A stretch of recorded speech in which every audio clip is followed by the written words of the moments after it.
Meus amados frades capuchinhos, desejo também cumprimentar o nosso diácono, cumprimentar os irmãos que se fazem presentes a essa assembleia, aqueles também que nos acompanham pelas redes sociais, enfim, todos vocês que vieram participar conosco desta celebração. Meus queridos irmãos, minhas queridas irmãs, o Evangelho de hoje nos apresenta a oração mais conhecida, inegavelmente, nós poderíamos até chamá-la do Salmo 151. É a oração do Pai Nosso. O Pai Nosso mostra o coração de Deus e, ao mesmo tempo, nos apresenta aquilo que é necessidade nossa e necessidade dos outros. E é bonito perceber que o Pai Nosso nasce através de um pedido. E o pedido vem dos discípulos de Jesus, ou seja, João Batista ensinava para os seus discípulos orações as mais variadas possíveis.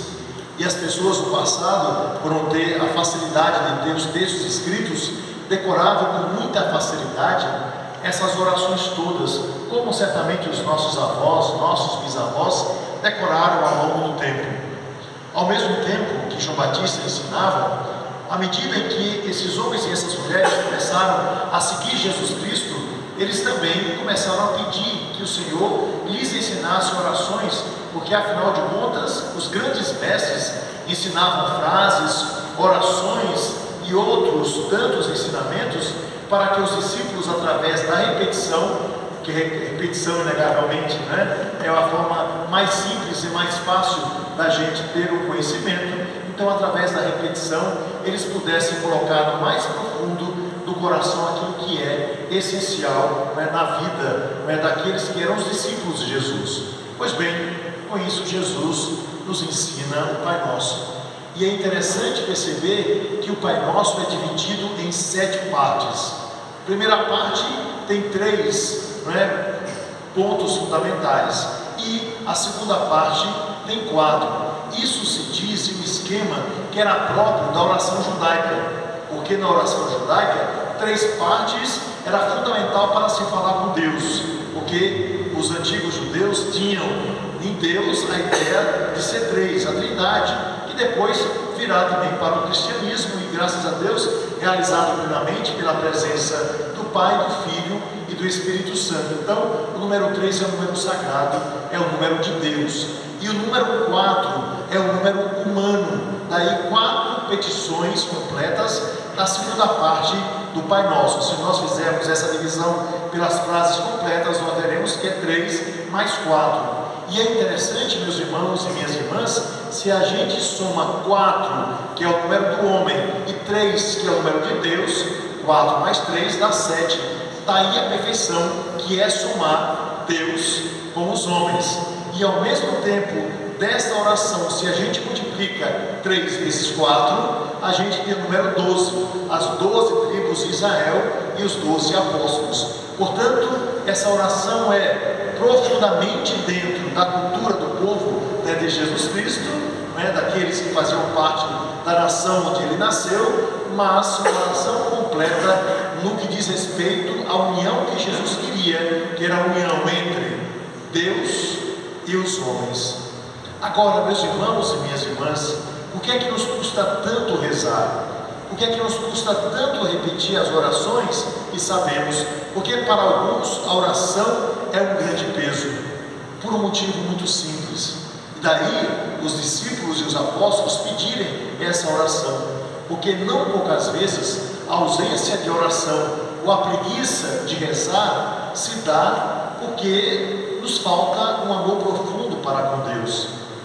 Quem tem um filho, inegavelmente, pensa nele o tempo todo e deseja o seu bem, e gostaria de tê-lo sempre à vista. Quem tem uma filha, a mesma coisa.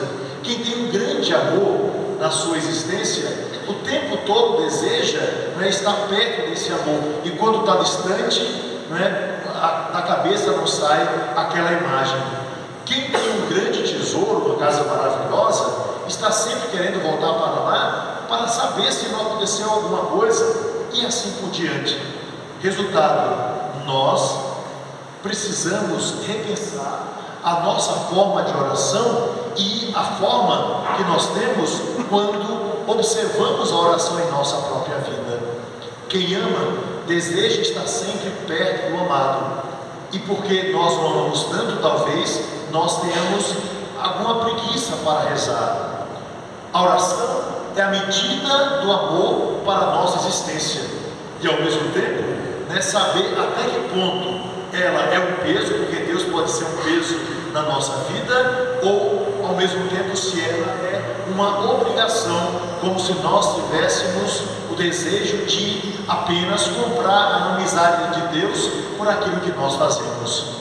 Desse modo, por mais que a oração seja um salmo, por mais que a oração seja algo que a gente repetiu, como a Ave Maria, o Pai Nosso, ou o Santo Anjo do Senhor, ou a Salve Regina, tudo precisa ser feito na medida correta para que nós possamos ter a compreensão de que fazemos não apenas por fazer, como que para dizer a Deus: olha, eu estou aqui, olhe para mim, mas o fruto de uma amizade, de um amor, cuja palavra sai não por repetição, mas simplesmente por aquilo que nós desejamos que seja a soma de palavras, que na língua portuguesa nós chamamos de oração, e que seja oração no sentido mais belo, ou seja, algo que sai do coração e cuja pronúncia representa o profundo amor que nós temos a Deus, e por causa dele, o amor que nós devemos ter para com os nossos irmãos.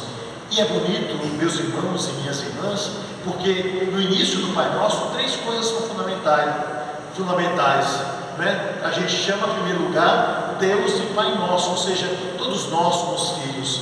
E quando nós nos consideramos filhos, nós entendemos que todos somos irmãos. E por isso mesmo não dá para entender as guerras ao redor do mundo. Não dá para entender daqueles que desejam massacrar ou mesmo tirar do caminho da vida o seu irmão, daqueles que nós somos chamados a salvar e que muitas vezes perdemos ao longo da vida. Todos somos irmãos. Eis a grande graça. O Papa nos disse isso, Papa Francisco, tantas vezes repetindo, que todos somos irmãos, para que tenhamos a consciência do bem que desejamos fazer chegar a todas as pessoas, queremos naturalmente o bem que outro pode nos fazer, mas daquilo que a gente reza, essa petição é bonita desde o início, pela consciência de que santificado seja o nome de Deus, venha o seu reino e seja feita a sua vontade. Se nós tivermos exatamente no coração essas petições fundamentais, nós teremos o céu aberto para nós. E da mesma forma, quando nós pedimos o pão de cada dia, quando nós pedimos que seja feita a vontade de Deus, é porque faz parte da exigência do dia a dia suplicar aquilo que sustenta a nossa vida. Mas essa presença que perdoa, como nós dizemos, para que nós sejamos também capazes de perdoar. E quanto mais sentimos esse amor de Deus que perdoa a nossa vida dos pecados cometidos, e quem de nós é perfeito, a gente acaba entendendo que o outro é igualmente imperfeito como nós. E perdoar passa a ser não apenas um ato que nós damos pela palavra, mas nós passamos a entender que perdoar é o pecado mais evolucionário que pode existir na face da terra, porque nos liberta do passado, nos liberta daquilo que muitas vezes foi motivo de escravidão, nos liberta de tudo o que nos prende de nomes, porque em nosso coração e nas nossas pupilas nós devemos ter sempre aqueles que nós amamos, e os que nós não amamos tanto, esses precisam ser sempre livres pelo nosso coração, para que eles possam continuar a história da vida. E vivendo o presente, entendamos que temos sempre um juiz que perdoa o nosso passado, e o das pessoas também, que abençoa o nosso presente, e das pessoas também que nos abre as portas para o futuro, porque Ele é amor e é misericórdia. Foi essa atitude, meus irmãos e minhas irmãs, que nós entendemos de Jesus no momento da sua crucifixão. Tinha todo o poder para derrotar todos os seus inimigos, mas não. Ele disse: um dia, talvez, eles abram o coração para a possibilidade da graça.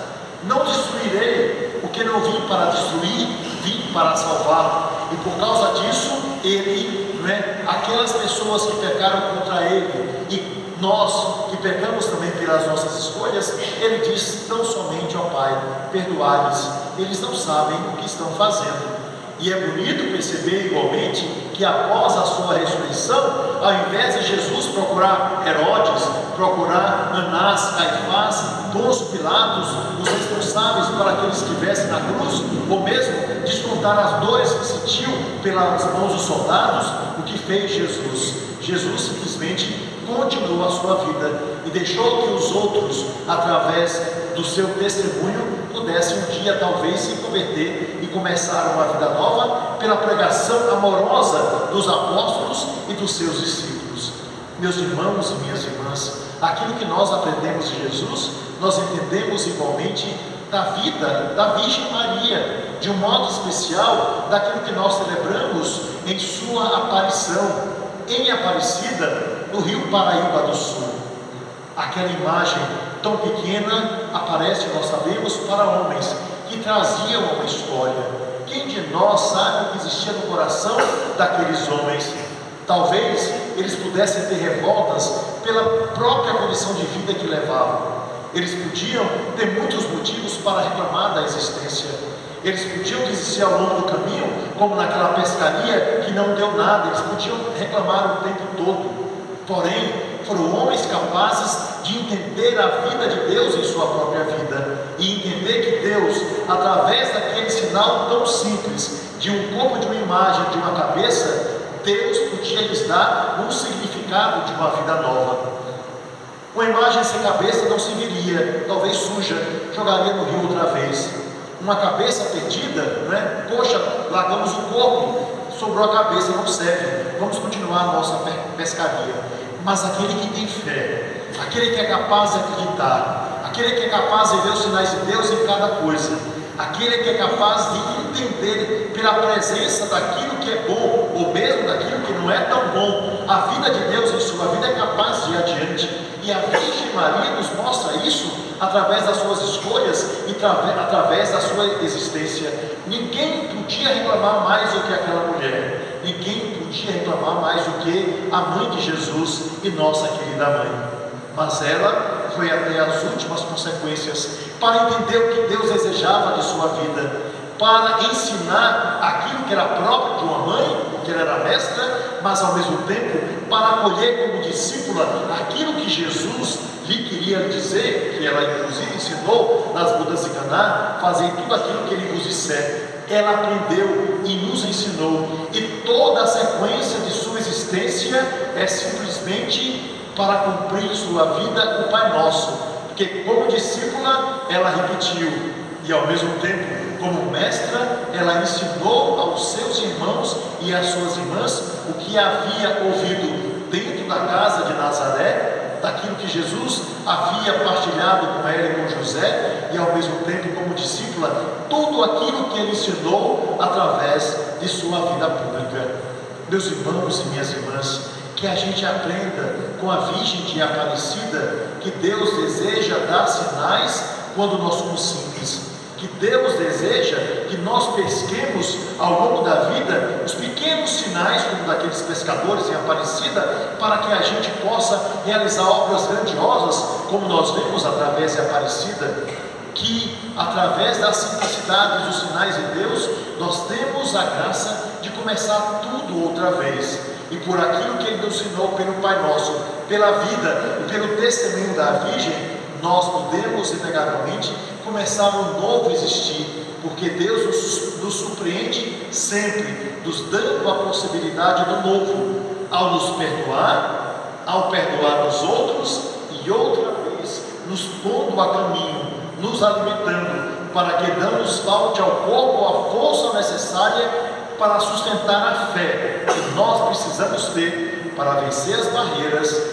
e ao mesmo tempo chegar à glória que Ele deseja da nossa vida através daquilo que Ele vai nos dando a cada instante.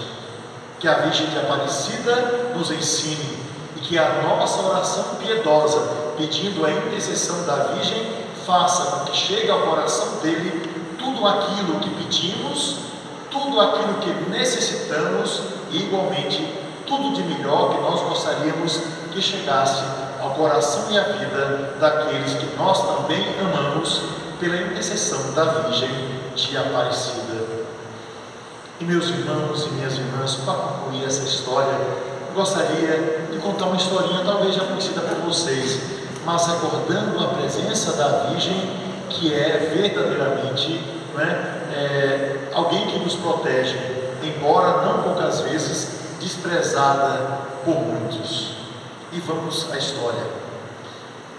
Havia em um jardim um lindo roseral, e esse roseral tinha rosas de todas as cores, e cada uma mais bela do que a outra, e elas eram imensas, grandes, belas, e inclusive o cheiro fazia com que as pessoas chegassem perto e se inebriassem pela beleza e pelo odor que saía daquelas rosas. Aos pés daquelas rosas havia um sapo, e aquele sapo estava sempre lá presente. Ele amava aquelas rosas, ele olhava aquelas rosas com profundo amor, com profunda contemplação, e ali debaixo do pé das rosas ele cheirava a beleza daquilo que elas todos os dias davam em matéria de perfume. Pois bem, ele estava feliz por viver ali, mas as rosas começaram a reclamar por um motivo muito simples. Elas começaram a questionar: por que é que ninguém se aproxima de nós? Por que é que as pessoas chegam aqui, nos contemplam, tiram fotos, mas nunca nos cheiram? Por que é que as pessoas não vêm aqui mais perto para ver a beleza das nossas pedras? E elas chegaram à conclusão: é por causa desse sapo que está aqui aos nossos pés, é por causa desse sapo que as pessoas têm medo desse sapo. Resultado, fizeram uma reunião e elas resolveram tomar uma decisão, e a decisão tomada foi falar com o sapo para que ele fosse embora, e disseram para ele: amigo sapo, olha, nós sabemos que você gosta da gente, mas nós queremos que as pessoas se aproximem da gente. Vai embora, porque nós queremos ter essa contemplação mais de perto. Nós agradecemos sua ajuda, mas nós não mais precisamos de você. E o sapo, chorando, sentindo saudade, foi pulando,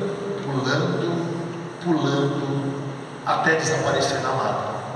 Pois bem, ele não aguentou de saudade, e um ano depois ele disse: eu tenho que voltar, mesmo que seja para olhar aquelas rosas que eu tanto amo à distância.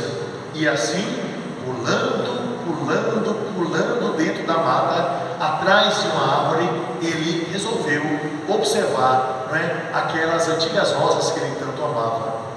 Mas, para a surpresa daquele sapo, boa parte das rosas não estavam mais lá, e as que estavam murchas, decaídas e chorando.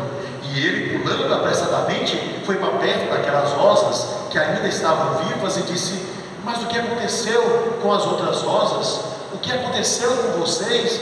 Vocês estão todas murchas e as outras não estão mais aqui. Então as últimas rosas disseram para o sapo: ah, amigo sapo, como nós erramos ao mandarmos você embora. Quando um bicho vinha nos atacar, você comia todos eles para que nenhum deles nos atingisse. Ah, amigo sapo, como você foi nossos amigos, porque quando as pessoas se aproximavam, elas queriam nos levar para casa, não era apenas interesse. E quando você foi embora, porque achavam que você era um protetor, por aquilo que você assustava, elas vieram com facas, tesouras, cortaram todas as nossas irmãs, e nós, que já éramos velhas, ela nos deixou aqui, talvez para um dia dizer para você o quanto você era importante para nós. E as últimas rosas morreram. Meus irmãos e minhas irmãs, a Virgem Maria muitas vezes se comporta assim na nossa vida, sempre a nos proteger com sua intercessão, e muitos não conseguem ver a importância de sua vida. Talvez as pessoas não percebam que longe dela, talvez elas não conseguem com mais facilidade encontrar Jesus Cristo. Porém, a Virgem Maria está sempre perto, porque uma mãe nunca desiste de um filho, uma mãe nunca desiste de ser intercessora, uma mãe nunca desiste daquele que pelo útero ela gerou. Por isso que ela estava ao pé da cruz e nos momentos mais difíceis de Jesus. Que a gente encontre na intercessão da Virgem de Aparecida a segurança que necessitamos e no seu exemplo um caminho seguro para chegar àquele que é a fonte de toda a vida. Que assim seja.